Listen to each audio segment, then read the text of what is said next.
भाइयों बहनों और बच्चे बहुत बहुत नमस्कार। आजकल हम लोग गीता का अध्ययन कर रहे हैं और गीता का अध्ययन करते करते हम इस क्रम में गीता के 6ठे अध्याय के 20वें श्लोक पर पहुंच गए हैं, जिसमें कि श्री कृष्ण भगवान अर्जुन को बताते हैं कि योगी कैसा होना चाहिए। उसे अपने भ्रम से दूर रहना चाहिए और वास्तविकता में अपने मन को नियंत्रित करके अपना ध्यान लगाना चाहिए। तो श्री कृष्ण भगवान इसी क्रम में अर्जुन को बताते हैं कि योगी को कैसा अपना ध्यान लगाना चाहिए। वे कहते हैं कि यत्रो परमते चित्तम निरुद्धम योग सेव्या यत्र चैवात्मनात्मानं पश्यन्त्रात्मनि तुष्यति।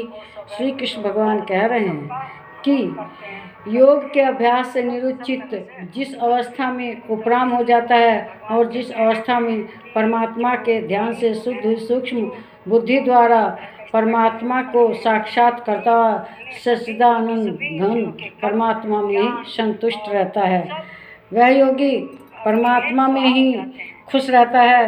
वह बाहर की विषय वस्तु से कोई मतलब नहीं रखता।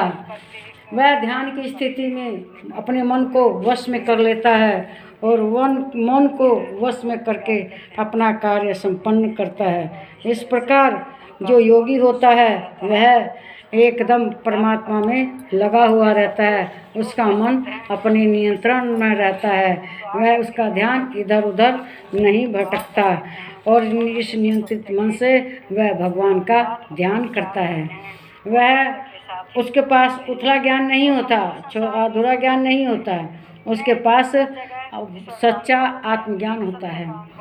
वह अपनी जाति देश वगैरह से कोई मतलब नहीं रखता।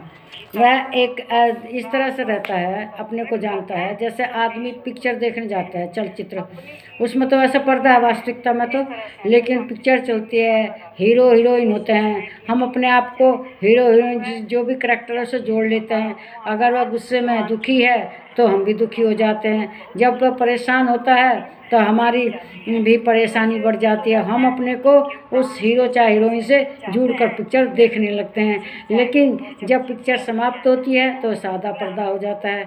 इसी प्रकार से यह संसार है, चलचित्र की भांति है। जब तक हमारा ध्यान बाहर की दुनिया में लगा रहता है तब तक हम अपने को जानते हैं कि मेरा नाम ये है वो है, और लेकिन जब हम बाहर की दुनिया से ध्यान हटा लेते हैं, हमारे अंदर सच्चा ज्ञान हो जाता है, तो एक आत्मा के रूप में हम अपने को समझते हैं और भगवान के शरण में रहते हैं और भगवान के शरण में रहकर दुनिया की वास्तविकता को स्वप्न की भांति त्याग देते हैं और अपनी वास्तविकता को समझ जाते हैं कि भाई हम पृथ्वी पर भगवान का ध्यान करने के लिए आए हैं। हमें दिन रात भगवान का ध्यान करना चाहिए, भजना चाहिए।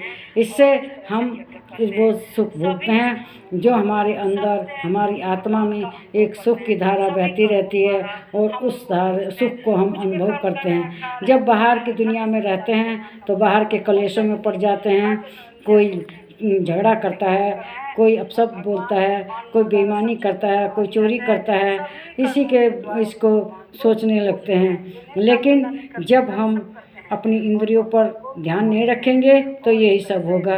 वे बाहर की वस्तुओं को देखेंगे, बाहर की वस्तुएं जो नुकसानदायक खाने की हैं उसको भी खाएंगे, जो मतलब अनाप शनाप दुनिया भर का खा लेंगे या तो कभी बहुत कम खाएंगे। तो हमें बाहर की दुनिया से मन हटाकर अपने अंदर की आत्मा में मन लगाना चाहिए, मन को नियंत्रित रखना चाहिए, अपने वश में रखना चाहिए।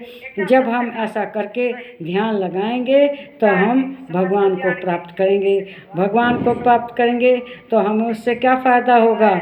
हमें मोक्ष मिलेगा। इस पृथ्वी पर आवागमन के चक्कर से मुक्ति पालेंगे और स्वर्ग धाम मिलेगा, जहाँ देवताओं जैसा सुख हम लोगों को मिलेगा और इस पृथ्वी पर फिर नहीं आएंगे, भगवान के धाम को प्राप्त हो जाएंगे। ये विचार अगर आपको अच्छे लगते हैं तो आप इसको लाइक कीजिए, शेयर कीजिए, इस पर कमेंट कीजिए। अगर ख़राब भी लगते हैं मेरे विचार तो ख़राब कमेंट कीजिए, अगर अच्छे लगते हैं तो अच्छे कमेंट कीजिए। नमस्कार मेरे प्यारे भाइयों बहनों और मेरे प्यारे बच्चों।